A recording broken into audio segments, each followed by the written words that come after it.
I live and breathe new cars. I spend all of my time within the new car industry, and sometimes it's difficult not to be swept up in everything that's happening and thinking that it's normal. There's been a big shift within the industry and we need to talk about it because it's just gone nuts. This is the Kia EV6 GT. 577 brake horsepower of Kia.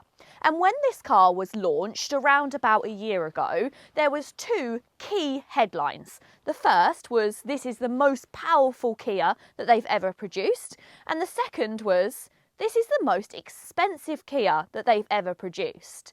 Around even a year ago, it seemed difficult to justify such a price tag for a car like this. But between then and now, in just a short 12 months, a lot has happened.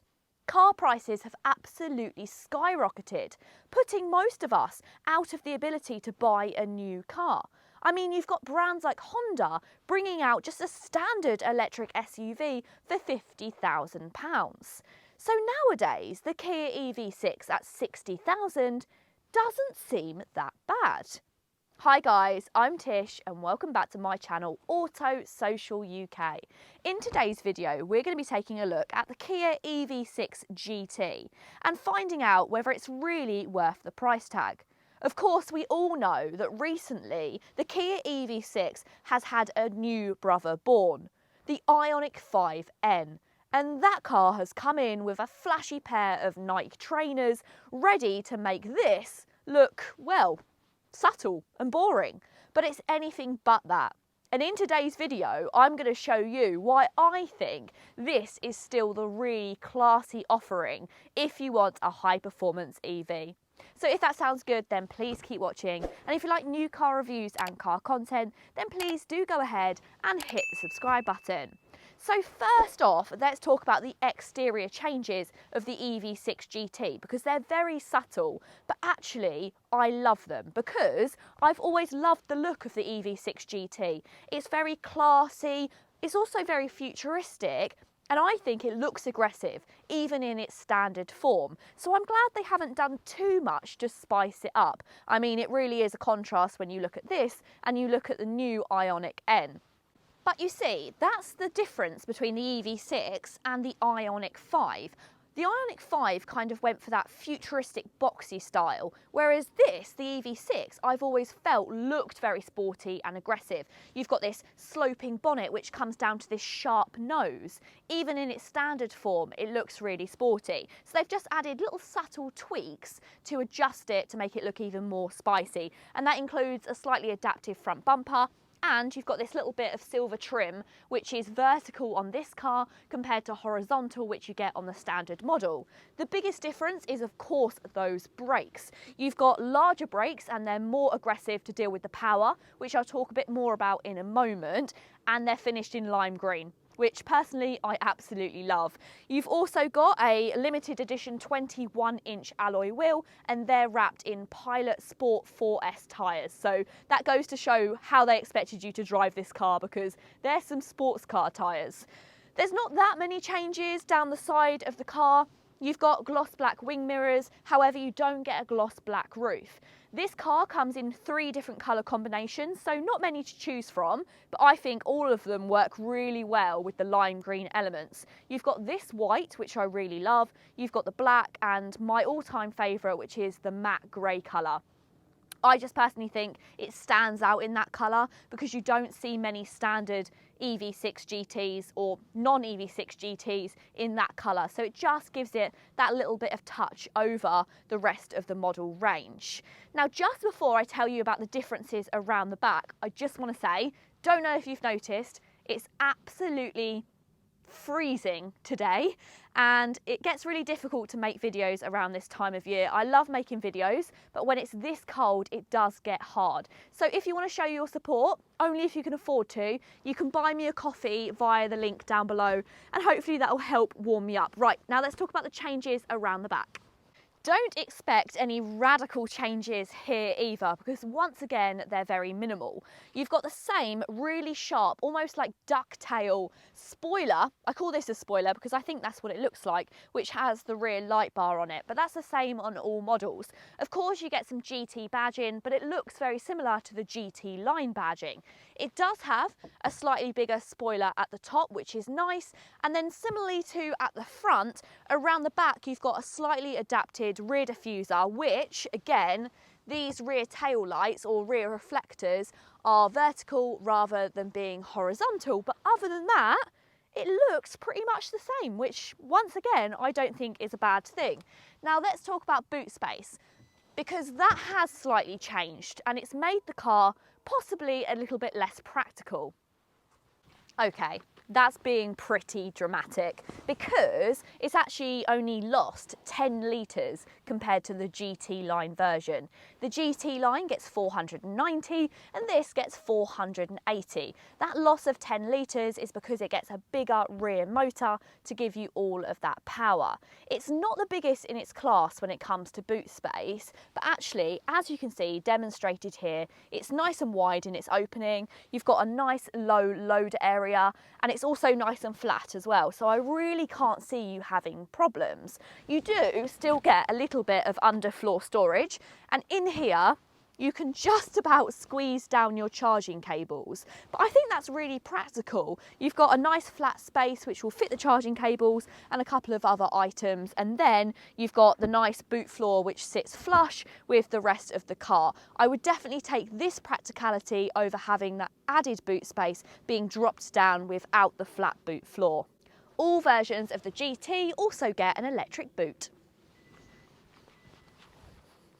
The weather currently outside is -1 degree, and there is really no less favourable weather for an EV, let alone an EV with nearly 600 brake horsepower. I've really got to be quite careful because even a little bit too much of a blip of the throttle and I could send myself spinning. I have actually drifted in this car, and I must admit, when I say drifting, I mostly was just going around in circles. So I'm keen not to repeat that today, which is a bit of a shame because I know I can't truly find out exactly what this car is made of. But what I love about this car is it's really adaptive in the way that you can drive it. So it still has quite a few driving modes, which include, how do I change them? Here on the steering wheel. So they include an economy mode, which I'm sitting in at the moment, which has reduced the power to, well, it's still 300 brake horsepower, which is quite laughable really. Going into normal mode, this increases the power to more around 400 brake horsepower, and then when you go to sport mode, this means you're able to deploy all of the power. You also have the GT mode as well, which is going to give you ultimate attack. You can really feel a difference from all of these different drive modes, and that's what I mean by the fact that it has a really adaptive personality, because you don't have to drive this car like a track car all the time. You can actually drive it like quite a refined EV until you want a chance to be able to put a bit more power down. And speaking of which, I'm pulling out onto a road, so I mean, I'm going to put it into...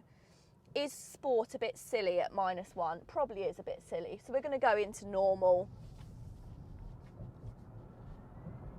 And I mean, normal, already that's 60. Normal is already insane in itself. I really don't think there's any need for a sport mode or a GT mode today. But that impressive acceleration of 0 to 62 in under 3.5 seconds is just ludicrous really, isn't it? That power is fantastic, but also speaking of range, so I'm currently sitting at 2.2 miles per kilowatt hour, so really not great. I mean, what do you expect when it's weather like this outside? I'm not really surprised. That's exactly what I was expecting. But I also don't want to have too much of a heavy right foot because I'm going to end up with literally no range in no time at all. This car is supposed to do around 250 miles, but in this weather I've been getting more like 200. I had this car fully charged yesterday and it's already 140 miles, so it's dropping quite dramatically, but that is what you can expect from having an electric car in winter. And that is a big argument, and I know a lot of people will say to me, "Ooh, why would you want an electric car in winter? That's so rubbish that you wake up and you've already lost range," which I understand, but let me ask you this question. How much would you pay somebody in the morning when you're getting ready for work to defrost your car? Probably like a £5, right? Well, that's what you get with an EV. You can have it plugged into the charger, you can precondition the car, and you may have lost a little bit of range because of the weather, but the trade-off is you get to come in a lovely, warm, defrosted car while all your neighbours are outside freezing their fingers off, trying to scrape the ice off. Space in the back remains the same as the existing EV6, and that's great news because there is loads of room in the back here. I've got plenty of headroom, and look at the amount of legroom I've got. It's massive, and I'm not actually one to sit that far forward, so that's fantastic. The only strange thing is you sit at a weird angle. You're almost kind of leaning back. This bench is quite low as well, but honestly, I can't see it being an issue. You could happily sit 3 6-foot people side by side. You've got 2 USB-C charge points, and you may be worried that there's no rear ventilation. But instead of being in the centre console, it's on the doors instead. I've also got heated seats in the back, which is really nice, and a 3-pin charger at the back of the seats. So great for charging laptops. You've got a pull-out armrest with a couple of cup holders, and you've even got some through loading, which has become a bit of a rarity nowadays. It may feel a little bit like I'm being over complimentary of this car, but I just think that Kia have got it so spot on. I love the styling, I love all of the elements of sportiness they've added to the GT. I think it's the perfect trade-off of being user-friendly, but also utilising that EV platform and having extra space. I just think they've nailed it. Let's talk about these seats. These are absolutely fantastic. You've got these wing-back bucket seats, which are finished in leather. You've got Alcantara down the centre. You've got that lime green piping to match the brake calipers. And then you've got this metal part in the middle with the GT badge. Brilliant. There is one drawback to these seats. They are actually manual, which in a 60 grand car does seem a little bit rubbish.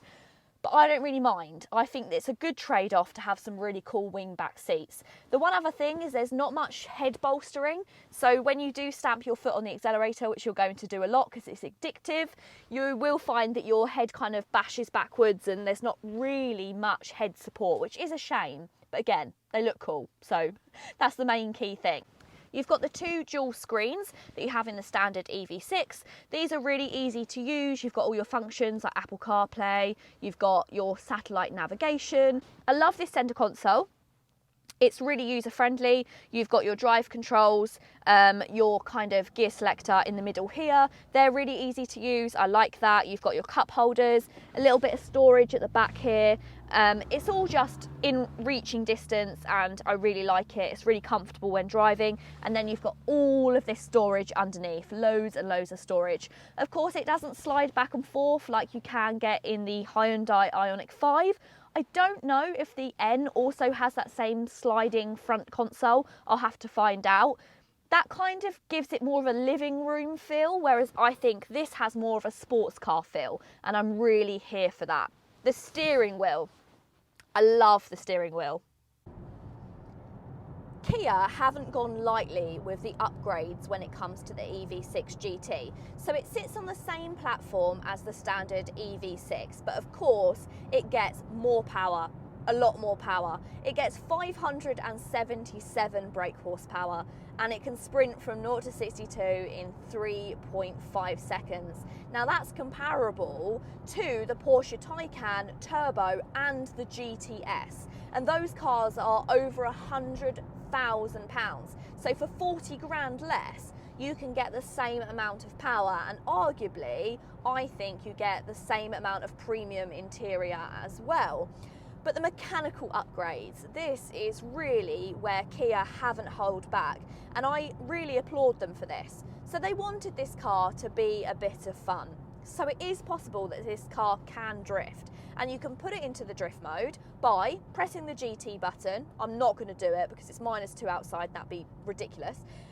Turning off your traction control, pulling both of the braking buttons behind the steering wheel towards you, and that'll put it in drift. And then what happens with drift is it sends almost all of the power to the rear, which is crazy because this car most of the time is a front wheel drive car. So to have the ability to change it from a front wheel drive car to a rear wheel car so you can have a bit of fun, I think is absolutely brilliant. But it's not just kind of those gimmicky things that they've done to this car. Mechanically, they've given it a whole overhaul of different things to make it really, really impressive. And that includes, well, tons of stuff, to the suspension, to the brakes. The tyres are wrapped in Pilot Sport 4Ss. They've also stiffened the suspension on the rear. It's actually softened at the front, but stiffened at the rear, and you really feel that as well because this does feel a lot stiffer in its suspension. And the results of all of those mechanical upgrades is a car which feels incredibly impressive. I mean, even in normal mode, this thing feels like it's in full attack. The steering on this car is just absolutely fantastic. Now, there is a little bit of body roll. It's not as pin sharp as some other performance cars. I mean, a lot of people, even me, have compared it to Porsche prices. But the thing is with it is it won't be quite as engaging as a Porsche to drive. But I think as a Kia attempt, it's absolutely fantastic. The steering really does feel, it's the perfect weight in my opinion. It's not too heavy, it's not too light. It's great. I really, really like this car. I think it's a really impressive attempt by the brand.